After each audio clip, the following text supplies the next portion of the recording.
Welcome to the Self-Growth Nerds podcast. I'm your host, Marie, a courage coach, creative soul, and adventure seeker. Since through hiking the Pacific Crest Trail in 2019, I'm on a mission to help you embrace your most confident self so you can achieve your dreams too. If you're eager for deep conversations, big questions, and meaningful connections, join me on the quest to discovering how we can create a more magical and memorable life. Hello nerds! How are you? Today I want to talk about the question, should I stay or should I go? And that is related to your job, related to your partner, where you live, is a question that I often hear my clients ask. Should I stay at my job? Should I stay with my partner? Should I move to a different town? Should I this or should I that? Should I stay where I am, with who I am, doing what I am, or do something else? I'm gonna tell you now, I think that's a really crappy question. So in this episode, I'm gonna ask you 4 better questions to ask instead of this one. I'm not blaming you. I've asked myself this question many times, but it's an error in thinking. It doesn't help us to ask ourselves a question that is answered by yes or no. Like, it doesn't help to ask the question, is this selfish? Is this bad? Is this good? These questions lead to 2 or 3 letter answer and doesn't help us grow. We want to ask questions that expand our thinking. So I'm going to use the job and the partner as examples because these are the most common ones I hear about. But if it's anything else for you, along the lines of should I stay or should I go, you can use the same framework. All right. So I'm going to go through the 4 questions and then summarize them, and that's gonna be it for today. So let's get started. The first question is, what kind of struggle do you want to choose? So if you're going to leave either your job or your partner, you must do so fully conscious of the qualities and the flaws that you're leaving behind. I'm gonna give you plenty of examples. Let's say your current job is very busy and you're feeling annoyed because it's too many hours at work and not enough time with your family. So you think, all right, I'm going to start my own business. This way, I'm going to have more time off and I'm going to be able to be with my family more often. This doesn't work because you're only looking at the flaw you're leaving behind for the quality that you want to go after. Okay? There's blind spots. So we want to be fully conscious of the qualities and the flaws we are thinking about leaving behind. So let's take that job example. Yes, it's a lot of hours and not a lot of time with your family. But what are the advantages? What are the positive aspects of that job? Maybe it has a very good salary and a degree of stability. Then that dream that you're picturing, starting that business of yours, you think, oh, I'm going to have more freedom with my time. Okay, that might be true. But what are going to be the flaws that come with that? The disadvantages or the challenges that come with that? Well, maybe more uncertainty, bigger responsibilities, having to go after your money instead of having it appear in your account. Okay, these are just examples. But you don't want to make decisions with blinders on. Be aware of what are the flaws and qualities, or you can call it the cost and the rewards of what you want to leave behind and what you want to go after. And then choose, what are the challenges I want to go for? I'm going to give you another example with partners.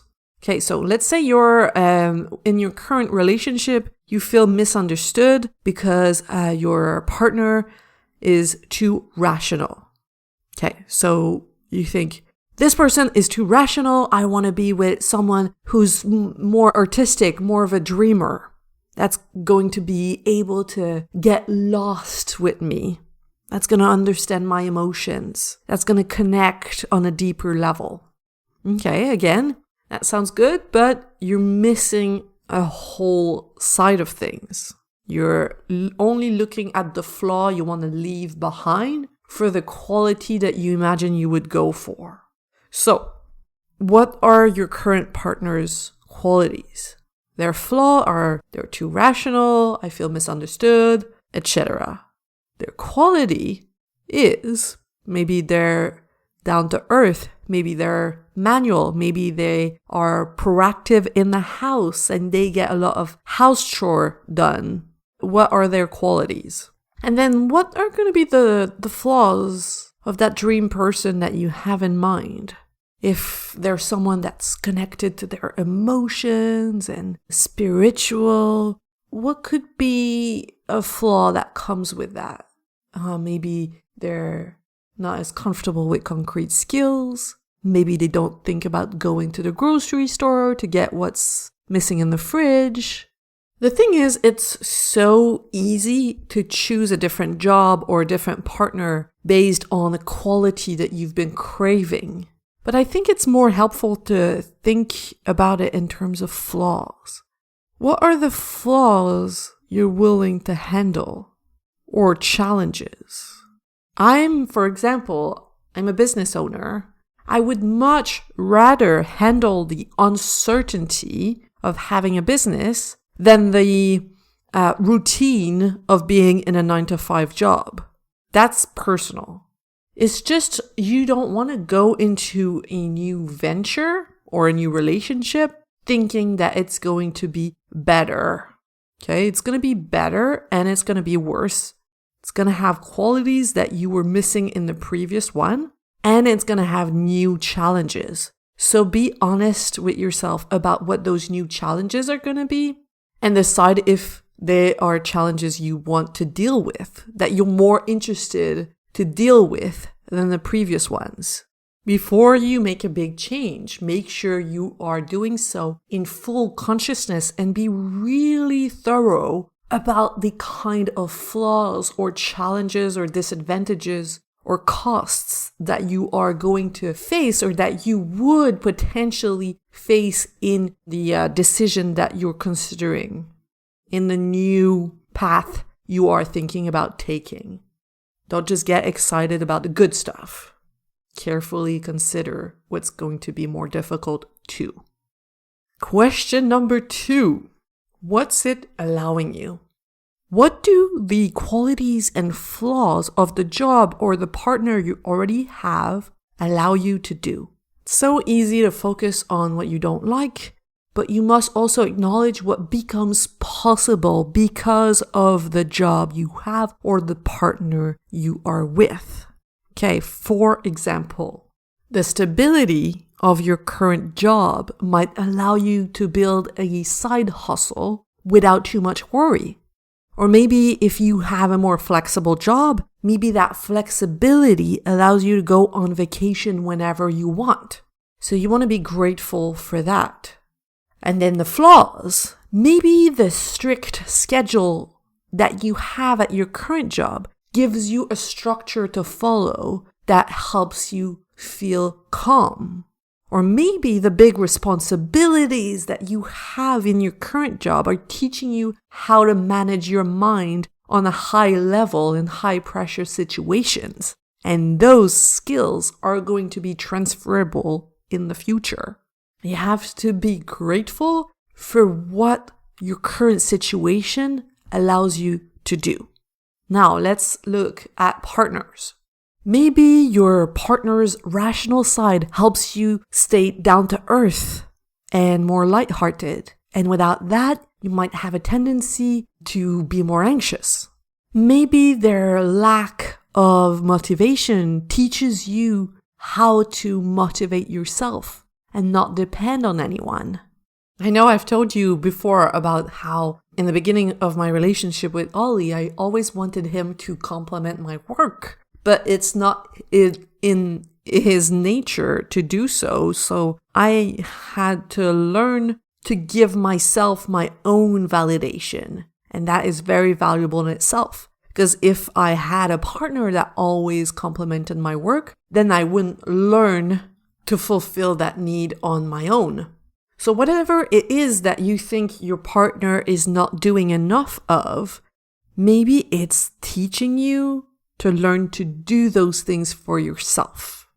It might seem silly, but this picture comes up of when I used to travel with my parents when I was a kid. Even when I was a teenager, they would take care of my passport. So when I started traveling as an adult, I had to learn to think about my passport and not leave it anywhere. And that's the same with our partners. We can become kind of dependent of their strong sides, and that's okay. I mean, I really don't mind Ollie being the one fixing things around the house. But if we were to be without each other, like we are sometimes, he's gone away for work and the sink breaks, then I have to be able to manage on my own. So if your partner is not so good at something, maybe you can see it as a learning opportunity for yourself, something that you can become stronger at. And you don't have to, but it can be a way to look at it. Same thing with work. Maybe your bosses are giving you projects that you don't think are very interesting, but what can you use those projects for? What can you learn from them? Is there a skill that you want to build? For example, I remember working with corporate clients. Maybe their projects were not as interesting creatively, but they allowed me to get really good at text editing, for example. So how can you turn this around and see opportunities hiding in what you already have, either in your job or with your partner? So that was question number 2. What is it allowing you? Where are the opportunities in what you already have that you might have underlooked? All right, now question number 3. What would this be like if you took full responsibility or if you were fully committed? Okay, let's say you were told you are stuck with this job forever, or you are married to this person forever. There is no way out. That's what it used to be like in the past. I mean, let's say you lived in a small village and the only way to earn a living was to work at the factory. You just went to work at the factory and it was not really a choice. Same when divorce was not really a thing, where you just married someone and that was it. You were with this person forever. And it's still the case in many places in the world. You don't necessarily marry for love, you marry for a bunch of other reasons, and you might even be told who you're going to spend the rest of your life with.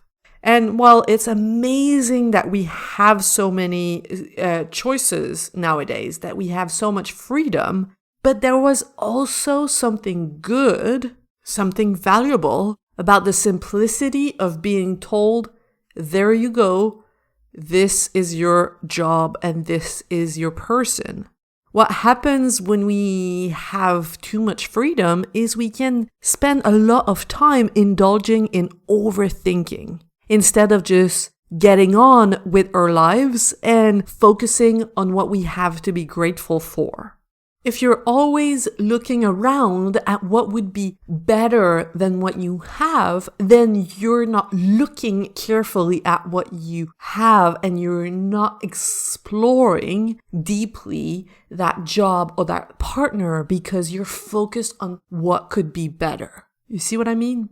Whereas if you were told this is the only job available to you forever, if this is the only partner available to you forever, you'd have a choice. Either be miserable about what you don't like or make the most of what you have. So think about how your thinking would change if you were fully committed to the job that you have now. Let's see. For me, I would probably think, well, this is my business. I have to make it work. And I wouldn't have pity parties. My parents both had a business together that they sold recently. And when I was 6 years old and my sister was 2, they were close, very, very, very close to bankruptcy. And they didn't have a safety net. My dad told me we had to make it work. Otherwise, we were going to lose a lot. And he said, if your mom, for example, had had a job on the side, we wouldn't have given so much. We wouldn't have been all in because we would have thought, oh, well, we can always fall back on your mom's job. But if you're fully committed, then you have no choice but to make it work. You don't have time for a pity party. You cannot afford negative thinking. You have to be in action mode. Let's say you have a job in an office, and I tell you, this job is going to be what you do for the rest of your life. How are you going to make a change? Well, maybe you're going to think, well, okay, if I'm going to be here forever, I might as well make it really comfortable. You might get a better chair. You might put like pictures of cute puppies on your walls. You might get a cup that you really love. You might also tell the truth. That coworker that always stops by your desk to tell you about their home renovations that you don't care about. Well, you might be more tempted to set real clear boundaries with them if you think I'm going to be here forever. You're going to do things properly. You're going to think, if I'm going to be here for real, then let me make this place bearable and maybe even comfortable. Maybe you would go up to your boss and tell them, listen, I would love to work on these kinds of projects. Maybe if you know you're going to stay there, you would gather the courage to do so. And you might be surprised to see, when you're fully committed, how everything shifts. How you enjoy going to work a little more because you've set clear boundaries with your coworkers and because your boss has decided to give you what you asked for. You might also develop hobbies outside of work. You might think, oh, well, if I'm not getting as much enjoyment as I want in my job, then maybe I go get that enjoyment outside of work. You might decide to make the ride over there more worth it. And instead of being stuck in traffic and angry every morning, maybe you find a podcast that you really love. Maybe you make it more of a sacred routine. Okay, these are just a bunch of examples. Let's look at your partner. If you were fully committed to your partner, how would that change your relationship?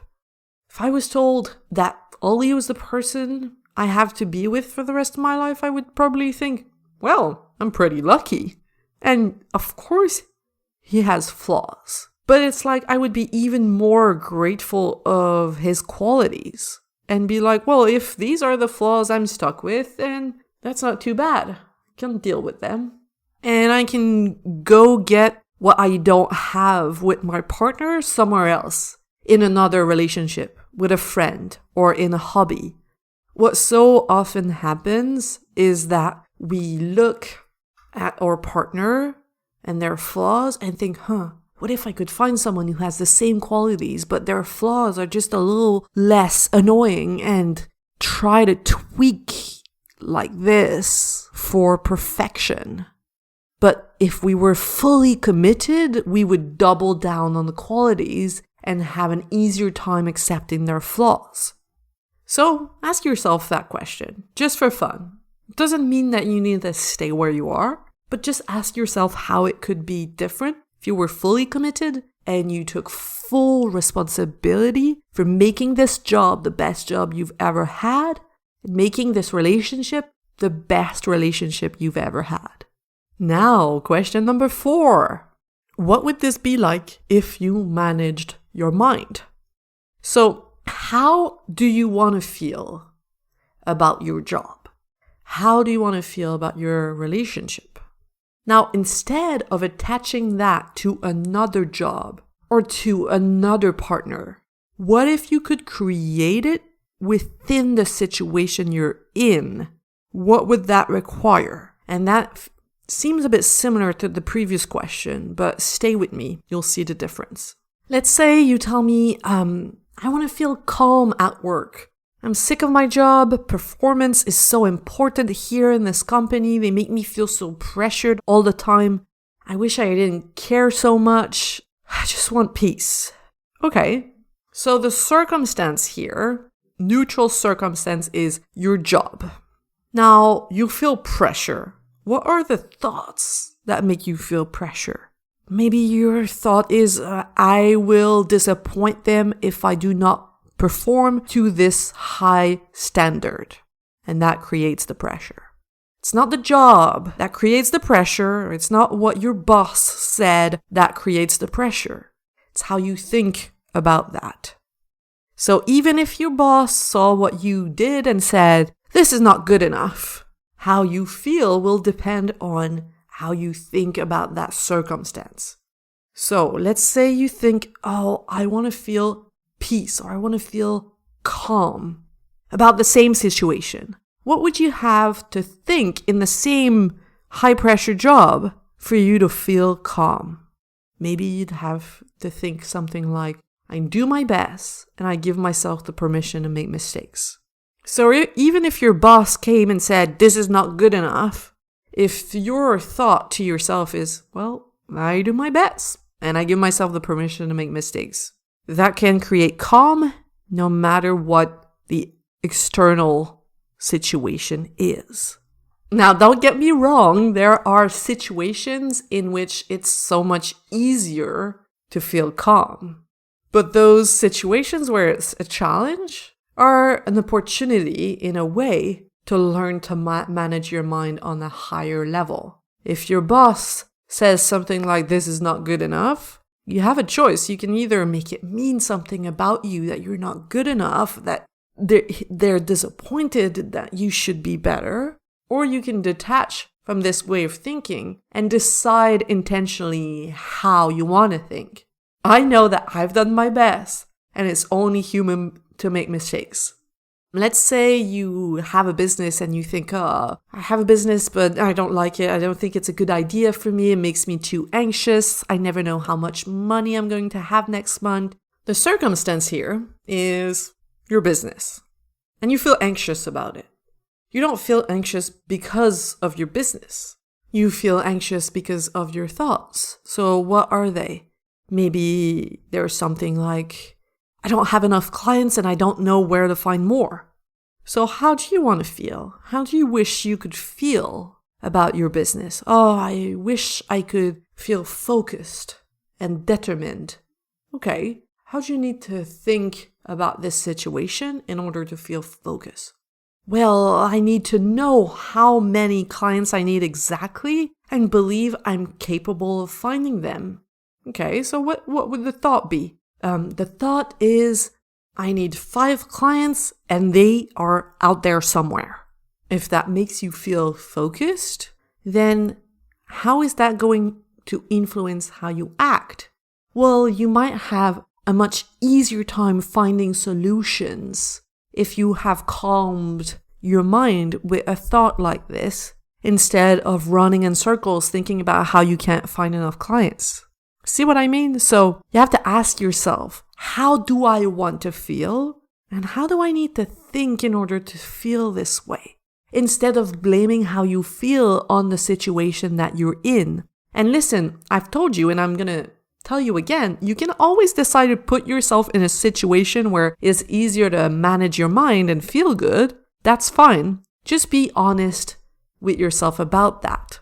For example, when my sister was offered a scholarship to go study in Copenhagen, she was really excited, but one thing she told me was, maybe I shouldn't go because I know this situation is going to make me feel anxious. So if I stay here, I'm going to be calmer. And I said to her, sure, you can do that, but you can also decide to go over there in Copenhagen and learn to manage your mind. What do you want to experience? There would have been a relief for her to say, oh, I'm just going to stay at home. It's going to be easier. And that would have been fine. But she decided to go because she wanted excitement, she wanted experience, and she wanted growth. And you can always choose that you are going to learn to manage your mind on a higher level. or that you're in a period of your life where what you want is stability and comfort, and you don't want to learn to manage your mind. That's fine. That's fine too. Depends what's most important for you in this part of your life. I'm going to give you a few examples when it comes to partners. Let's say your partner doesn't care as much as you do about personal growth. So you might feel frustrated. Now, you're not frustrated because of your partner. You're frustrated because of your thoughts. So what are the thoughts creating the frustration? Well, mine for sure was something along the lines of he should be more interested in that because it's important. I was so self-righteous. Now, the question to ask is, how do you want to feel? Well, I want to be accepting. Okay, so how do you need to think about your partner's interest or lack of interest in personal growth in order to feel accepting? The thought I chose was they grow in their own way. Another personal example was me getting annoyed because I thought my partner played too much video games. Drove me insane. Still does sometimes. I'm not annoyed because of the video games. I'm annoyed because of my thought, and my thought is something like, this is such a waste of time, and he should use his time better. Now, how do I want to feel? Do I want to keep feeling annoyed? Well, no, I'd rather feel accepting again. Accepting, okay. Well, the thought I choose in order to feel accepting is, well, that's just how he relaxes. And make sure you choose a thought that you can believe in. I was with a client recently and they were telling me about how their dad made decisions they didn't agree with. And we were doing this work together and I was like, how do you want to feel about your dad? And they said, I want to feel accepting. So I asked them, okay, how do you need to think about this in order to feel accepting? And they said, well, I need to think he's allowed to make the choices he wants and I support him. But I could feel their resistance with I support him. And I told them, do you support them?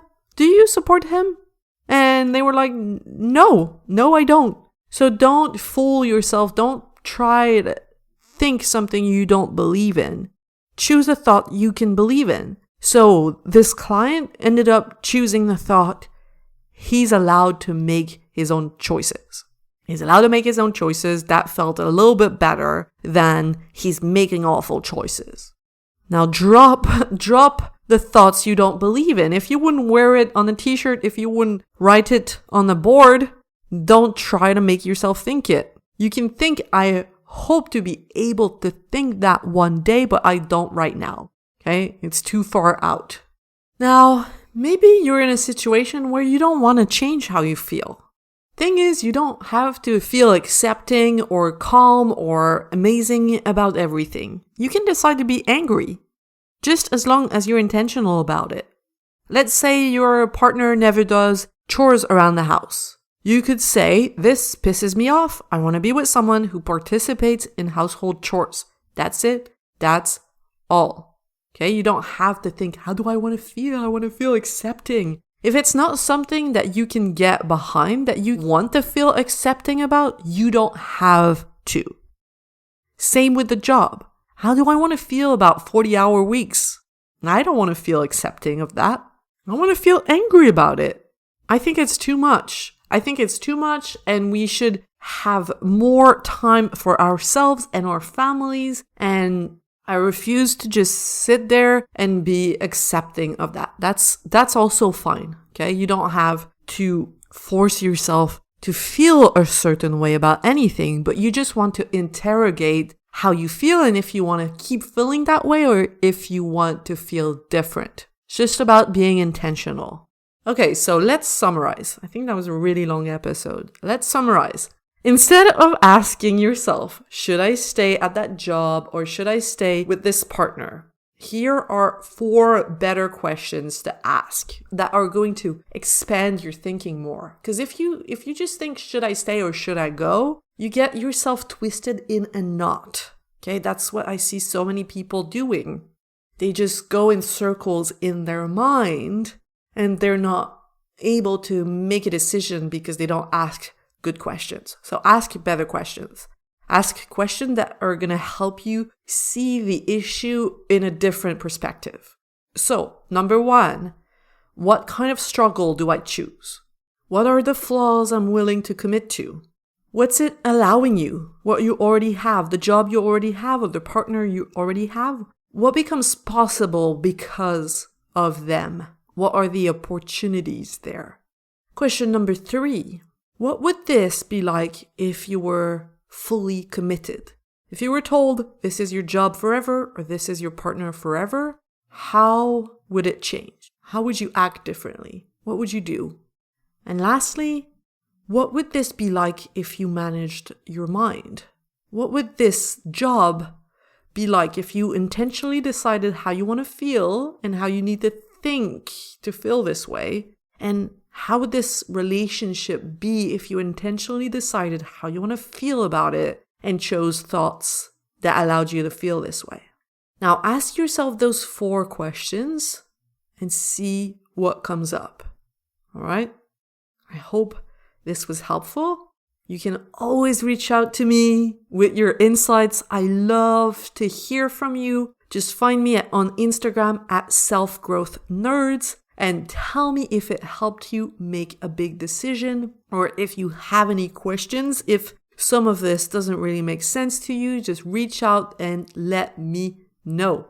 And if you want to be in a community where you are supported in creating a very intentional life, a purposeful, adventurous, and meaningful life, then you have to join Brave and Bold, my 6-month coaching program where I help you gain the confidence to be your full self and step courageously onto your own unique path.